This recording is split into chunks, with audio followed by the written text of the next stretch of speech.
Olwaleero luyingidde olunaku olw'okuna nga kakuyege w'abavuganya ku bifo by'ababaka ba Parliament kutojjera Fatima Nansubuga ng'ono avuganya ku kifo ky'omubaka wa Kawempe South ng'ali ku kkaadi ya Democratic Front leero asiibye obukosa mu bwayise 3 asabye abatuuze obutatunuulira bubonero wabula balonde abantu abakozi. Kawempe South constituency yeetaaga omukulembeze agenda okudda mu bigere ng'ebya Honorable Sebuliba Mutumba Muddu awulira.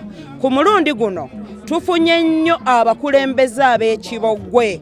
Lwaki? Nti bannayuganda bava mu kulonda nga balonda bukulembeze ne badda mu kutunuulira obubonero n'ebibiina by'ebyobufuzi. Gwe munnayuganda ali eyo nkulabula olunaku lwa leero teriyo kibiina kya byabufuzi kigenda kuteeseza ku floor ya Parliament. Mutwe gw'oyo omukulembeze gw'oba oweerezaayo. Mu balala abavuganya ku kifo kino omuli Roy Sembogga ng'ono oluvannyuma lw'okulemerera okuweebwa kkaadi ya NUP yasalawo okwesimbawo ku bwannamunigina. Sembogga atalaaza ebitundu eby'enjawulo omuli bwayise 2 asookedde mu katale ke bwayise wamanyiddwa nga ku 3. Zisooka tugenda kukola door to door, muntu ku muntu, tusobole okufuna heart to heart conversations n'abalonzi tugezeko bategera nabo bageze kutegera enjiri yaffe. Sembogga kw'ossa ne Nansubuga akalulu obwedda bakanoonya nju ku nju. Mukulembeze balaba kundaba ku ki era bakugamba ffe tulaba bipande so ffe twasazeewo tugenda kuba tukuba nju ku nju naye ate nga tetugenda koma ku nju ne rallies tugenda zikuba,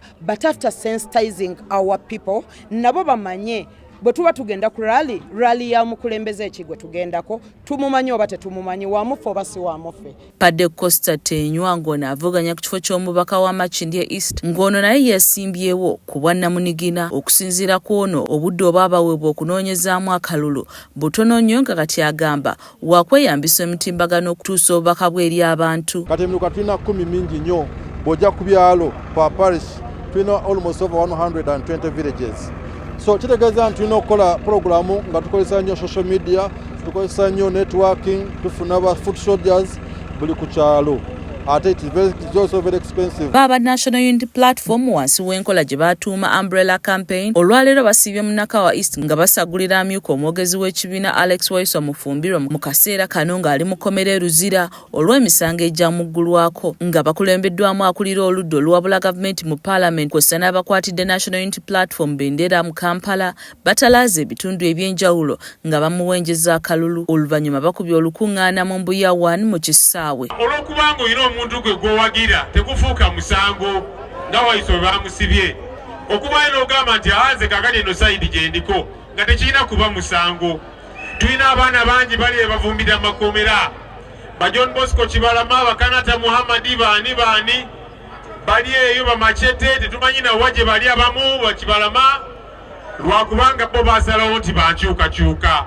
Mu bubaka bwaweereza akulira National Unity Platform Kyagulanyi Ssentamu asabye abatuuze okwesiga Mufumbiro newankubadde ng'akyali mu nkomyo. Zikirize baganda bange nyimirire mu bigere bya Alex Waiswa Mufumbiro olwaleero mbasabe akalulu ka Alex Waiswa Mufumbiro naye nga kano akalulu ke mugenda okulonda aka Alex Waiswa Mufumbiro si ka Mufumbiro ye ng'omuntu kankyukakyuka kaffe ffenna pozi mukobere erimu njagala nange ate nkulembere mu kusaba akalulu baganda bange mbasaba munonde mbere president wammwe naye ate si kunonda bulonzi mulonde Umbrella. Abakalaatidde obutatabiikiriza bibiina nga balonda wabula balonda akabonero Umbrella. Mu mbeera y'emu baganda bange bw'olonda Umbrella obeera olonze nze ne bw'oba tolonze just kuba president ng'olonze Umbrella kuba MP obeera olonze nze kubanga nze nkulira NUP oba ompadde omukisa okuyita mu bwongo ne mu kamwa k'oyo omukulembeze gw'olonze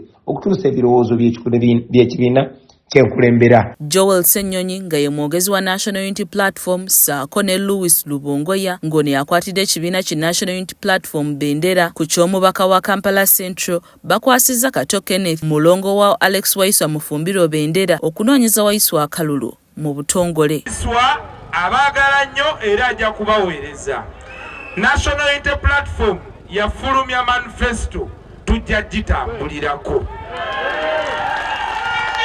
Muli ba mukisa nti nange mwennyini kamwa koogera engeri gyeni nti nze nzijja kati do omuntu buli omu abantu ali mukomera abamusiba ekigendererwa kyabwe kyali ki okulaba nga tanominatinga naye Katonda nga bw'atayanguzi n'akola ki ne bagamba kale tagenda kuwangula abantu b'e Nakawa East njagala basaba muswaze sitaane n'abamukolera bonna mufeeyo mu bungi. Olunaku olw'enkya bano bakweyongerayo mu ggombolola endala mu Kampala nga basagulira abantu baabwe akalulu. Brian Kiberu yakusakidde emboozi eno ku lwa KSTV agaleero.